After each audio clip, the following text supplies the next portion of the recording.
அல்லாஹ் என்ற பெயரை உச்சரிக்கும் முறை. அல்லாஹுவின் நாமுக்கு முன்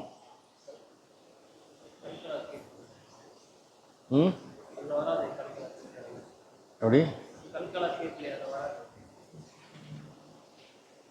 அப்போ அல்லாஹுவின் நாமுக்கு முன்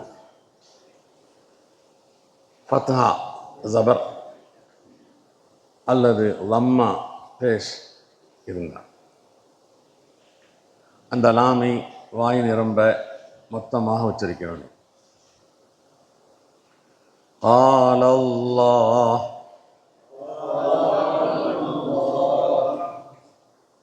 إلى الله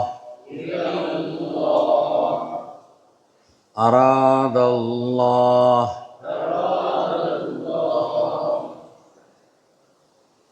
எல்லாம் அல்லாஹ்வுக்கு முன்னாலேயும் ஃபத்ஹா இருக்குது. பேஷுக்கு சான்று லம்மா அப்துல்லாஹ் ரஃபஅஹுல்லாஹ் ஹுதூதுல்லாஹ். இந்த அல்லாஹ்வுக்கு முன்னால து லம்மா இருக்குது. ரெண்டாவது அல்லாஹ்வுக்கு முன்னால் ஹு லம்மா இருக்குது. மூணாவது அல்லாஹ்வுக்கு முன்னால் து லம்மா இருக்குது. அல்லாஹ்வின் நாமுக்கு முன் ஜேர் கஸ்ரா இருந்தால் மெல்லினமாக மிருதுவாக உச்சரிக்க வேண்டும். பில்லாஹி ஃபீ தீனில்லாஹி குலில்லாஹும்ம பிஸ்மில்லாஹ். இங்கே பில்லாஹ் தீனில்லாஹ் குலில்லாஹ் பிஸ்மில்லாஹ் சொல்லக்கூடாது. மூணே சட்டம்தான். ஃபத்ஹாவுக்கும் லம்மாவுக்கும் ஒரு சட்டம், கஸ்ராவுக்கு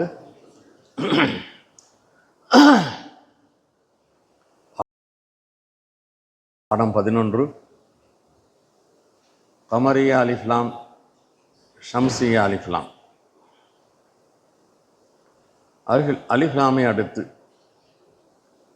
அலிஃப்லாமை அடுத்து வரும் எழுத்தில்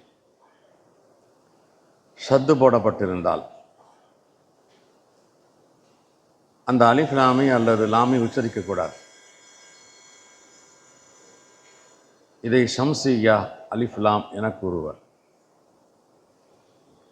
ரொம்ப சிம்பிளாக போட்டிருக்கும். மற்ற கிதாபுகள்லாம் இந்த எழுத்து வந்தா அப்படின்னு போடுவாங்க. இது லேசாக புரிகிறதுக்காக வேண்டி அலிஃப்லாமுக்கு பின்னால் ஷத்து வந்தா இத ஷம்சு இதழ் ஷம்சுன்னு சொல்லக்கூடாது. அத்தூரு எப்படி சொல்லக்கூடாது? அல் தூரு என்று சொல்லக்கூடாது.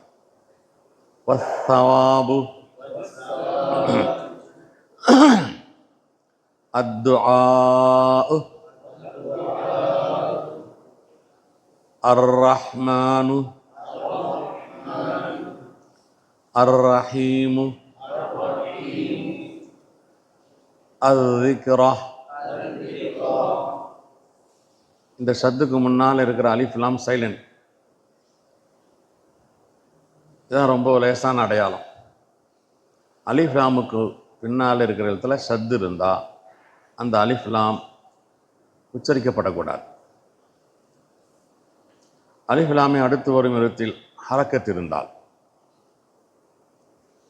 அந்த அலிஃப்லாமை உச்சரிக்க வேண்டும். இதை கமரியா அலிஃப்லாம் என கூறுவர். அல் ஹபீர் அல் பாரி அல் யமீன் அல் ஜப்பார் அல் கரீம். அல் முஃமின், அல் வக்கீல், அல் ஹுதா. இந்த எல்லா அலிஃப் லாமுக்கும் உச்சரிப்பு இருக்கு. காரணம் ஹா, பா, யா, ஜா, க, மு, வ, ஹு.